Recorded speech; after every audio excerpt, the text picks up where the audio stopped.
Oh, greetings there again, travelers. Welcome to another strange and peculiar update thing to try and break up these stream highlights. And this is actually an illustration. It's actually one of the most recent paintings that we got done. And we actually did include a bicycle up in here. We did draw a BMX bike up in here. I've been having a lot of fun just trying to add BMX bikes into just random drawings. Just like I was saying, it's just a trip learning how to draw bikes because it kind of feels like you get to almost, like if you were like a pro or something, you get to choose your geometry or something like that. It kind of feels like that. And it's just really fun just being able to be like, what kind of geometry of the forks and stuff you can kind of mess around with, right? And this one is a weird scene up in here. We got a sea of blood and we got a cross that's kind of tearing up right there. We got a little seed of peace. We got a little Bible.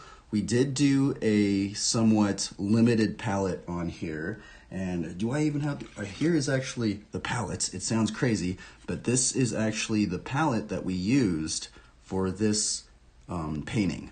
Now the thing is, we barely used any colors whatsoever. I mean, there's the blue right there for the cross. There's the red for the blood.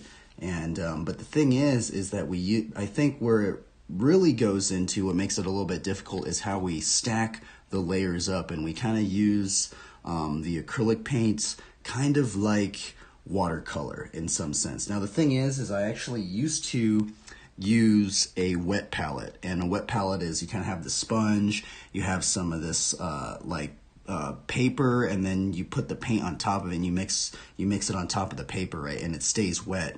But the thing I've been noticing is if I just lately I've been using the dry palette and mixing up big batches of thin colors on the dry palette because it makes it a little bit more, I can kind of gauge the consistency, because what started happening with the wet palette is that I would mix a big batch of a maybe 5% opacity color, and then I would go back into it, and since it was a wet palette, it would kind of mess it up.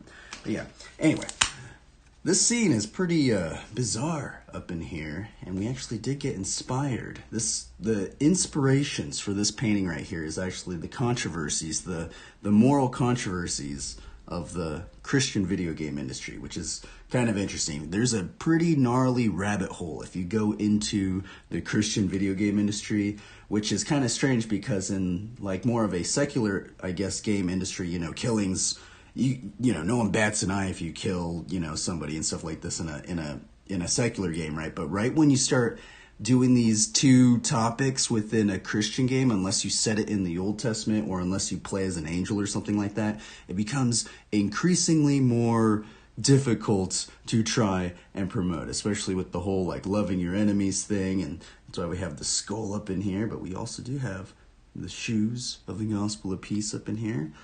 But yeah, this one we tried to do something a little bit different with this one, but I did enjoy this painting up in here. This one was really fun. I was pretty intimidated by it, honestly. And eventually these entire processes for all of these paintings that we've done will eventually be uploaded, but I'm about 600 days behind and stuff like this.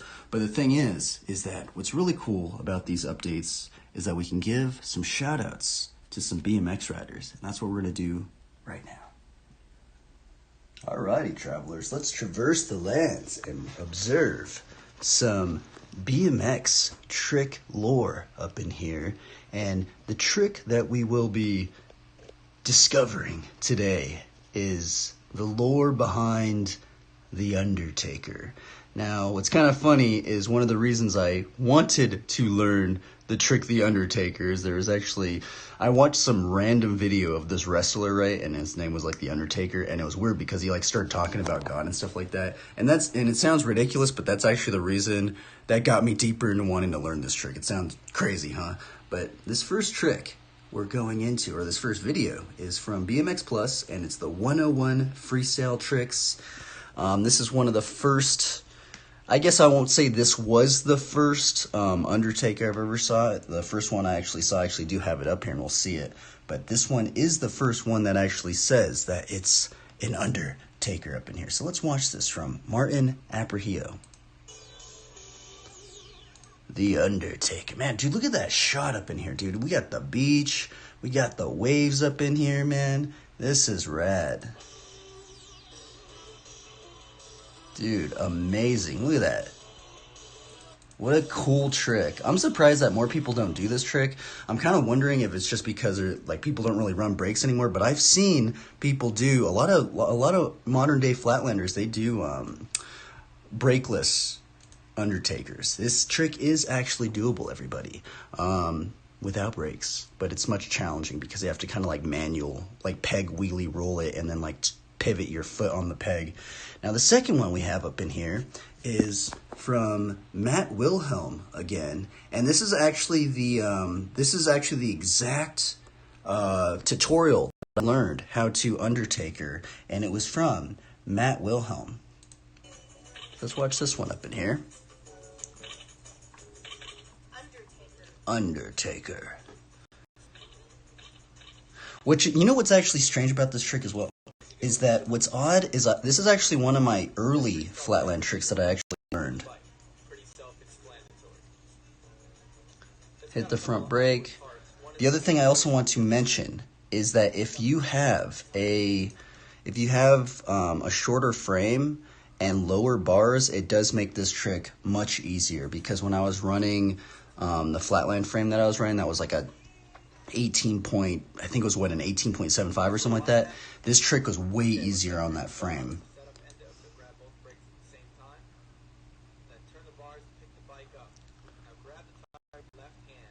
Yeah, that trick looks cool, man. But yeah, if you guys want to learn or have a tutorial on how to do this trick, what's really cool about how Matt Wilhelm did it, which I really liked, is see how he like circles it out. He's like, oh, you got to put your hand over here, you got to put your momentum over here. It really definitely helped out. It'd be cool to see more how-tos kind of like that, especially in flatland. Alrighty, second one we got up in here is from the legend himself. Again, it's kind of funny because I shared this exact clip for the stick bee, but he's trying to do an Undertaker combo in here. So let's watch this one. Yeah, I have, and I regretted it too. Bending wheels and pedals and seat posts. Getting totally pissed off even more. Then I can't ride anymore. Alright, so this is the switchfoot stick bee up in here.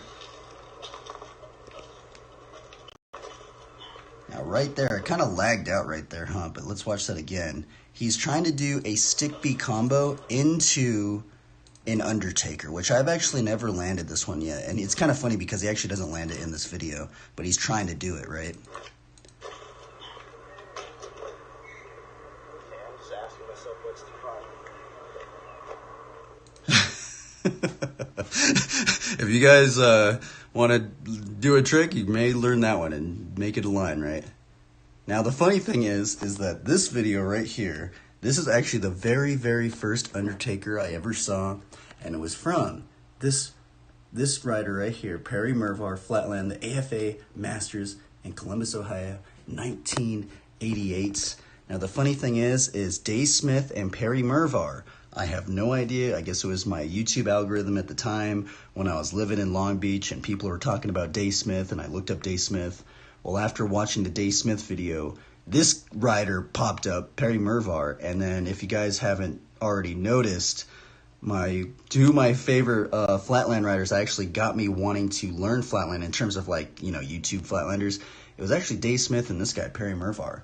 And a lot of the tricks that I do are basically the same tricks that these guys do. And yeah, because they're some of the first flatlanders I started watching, right?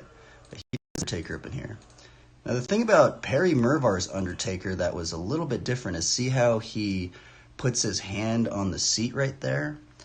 That is one thing that is a bit different about how Perry Mervar did his Undertakers. And it's kind of crazy that he would just do that trick in the middle of a line. This trick, for some reason, for me, is very, very, very inconsistent, especially if your brakes slip a little bit, or like if you just, you know, it's just, for some reason, it's just super inconsistent for me. Alrighty, so we got this one up in here, and this is another one from the legend himself, Martin Aparicio, which I actually met this guy at the One Love Jam, and it's just crazy to see that this guy is still riding. It's insane. But let's watch this one.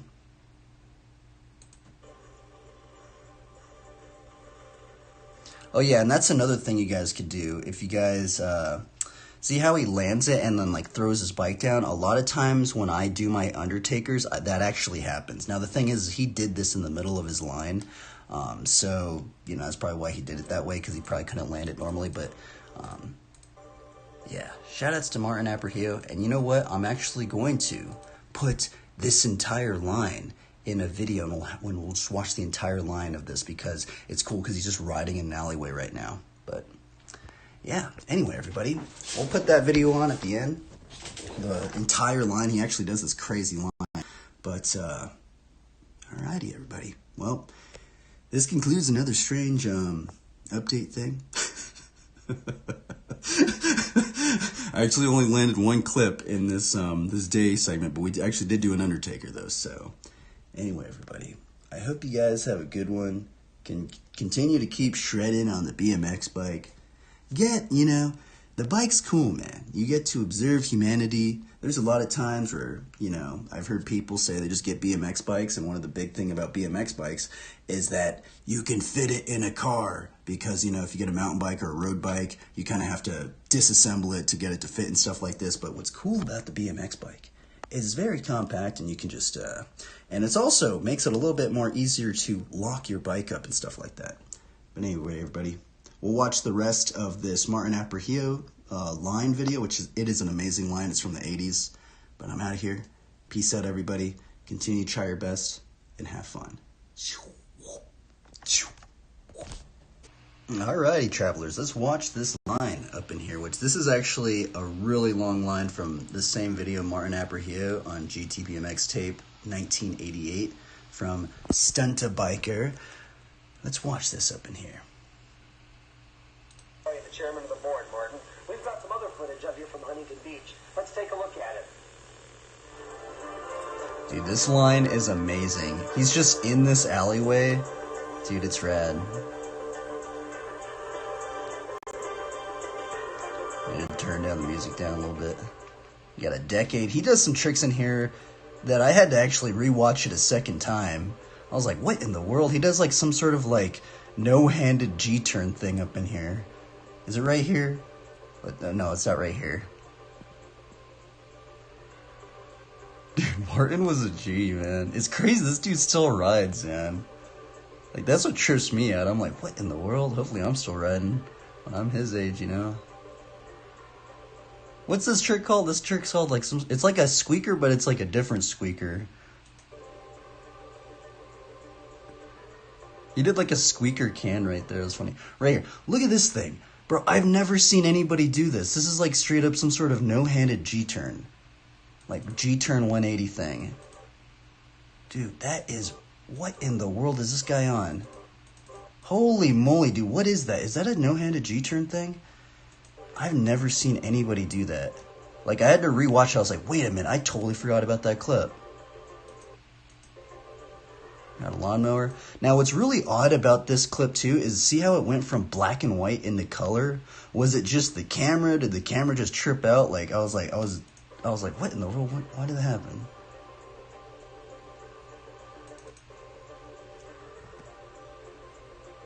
Got the Miami Hopper up in here. At the backwards peg wheelie. It looks like he's not even running a free coaster either.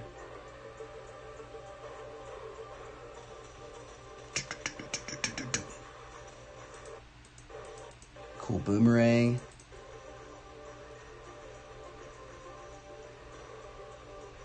What else we got up in here, Martin? Oh, look, it's kind of funny. If you guys watched the backwards ride one, Todd Carter was doing it like that. I wonder if he got inspiration from Martin. That was crazy that he just did that right there.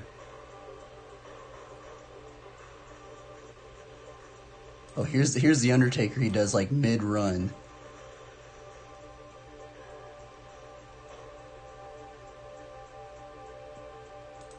What in the world was that thing? Wait, we gotta watch that again. What was that right there?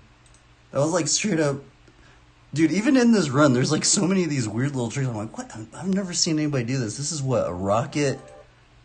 This is a straight up rocket seat bunny. It's actually a bunny. It's actually a rocket bunny hop bar spin. Holy chalupa, dude. Dude, what a trip, man. Dude, Martin, you're a rad dude. You're a rad dude up in there, Martin. Well, everybody, farewell. Continue to have fun on your bike. And that video was cool. Peace out, everybody.